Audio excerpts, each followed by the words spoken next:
നമസ്കാരം. British അക്കാഡമിയിൽ spoken English ക്ലാസ്സിന് വേണ്ടി വരുന്ന സ്റ്റുഡൻസ് പറഞ്ഞാൽ അവരിൽ ഹൗസ് വൈഫ്സ് ഉണ്ട്, ഷോപ്പ് കീപ്പേഴ്സ് ഉണ്ട്, ബിസിനസ്മാൻ ആയിട്ടുള്ള ആൾക്കാരുണ്ട്, ഹയർ സ്റ്റഡീസിന് പോകുന്ന സ്റ്റുഡൻസ് ഉണ്ട്, ജോലി അന്വേഷിച്ച് പോകുന്നവരുണ്ട്, ഇന്റർവ്യൂ അറ്റൻഡ് ചെയ്യാൻ വേണ്ടി പോകുന്ന, അങ്ങനെ പല കാറ്റഗറിയിലെ സ്റ്റുഡൻസ് അവിടെ വരുന്നുണ്ട്. ഇവരൊക്കെ നമ്മളെ ഒബ്സർവ് ചെയ്ത് ഈ കഴിഞ്ഞ ഇത്രയും കാലത്തിനിടയിൽ ഈ ഒരു 24 years ഓഫ് എക്സ്പീരിയൻസ് ഉള്ള ഒരു ഇൻസ്റ്റിറ്റ്യൂട്ട് ആണിത്.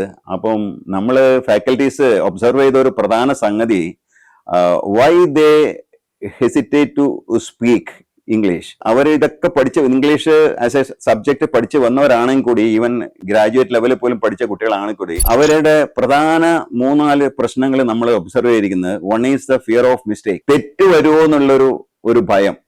അത് ഒരിക്കലും പാടില്ല. കാര്യം തെറ്റ് പറ്റി കറക്റ്റ് ചെയ്യാനാണ് ഇവിടെ ഫാക്കൽറ്റീസ് ഉള്ളത്. So you should not be worried about your mistakes.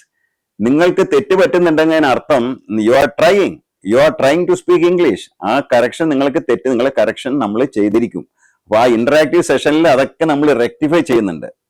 അതുപോലെ ഫിയർ ഓഫ് ജഡ്ജ്മെന്റ് എന്ന് പറഞ്ഞാല് വാട്ട് അതേഴ്സ് വിൽ തിങ്ക്. ഞാൻ സംസാരിച്ച് എന്തെങ്കിലും അബദ്ധം പറഞ്ഞാൽ വാട്ട് അതേഴ്സ് വിൽ തിങ്ക്. ഇതൊരു വലിയ പ്രശ്നമാണ്.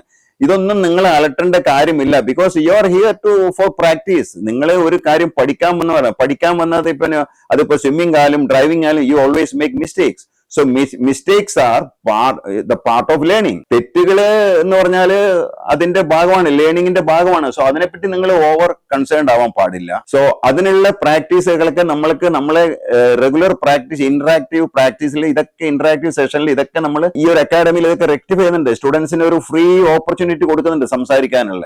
ദേ don't have to be afraid of anything.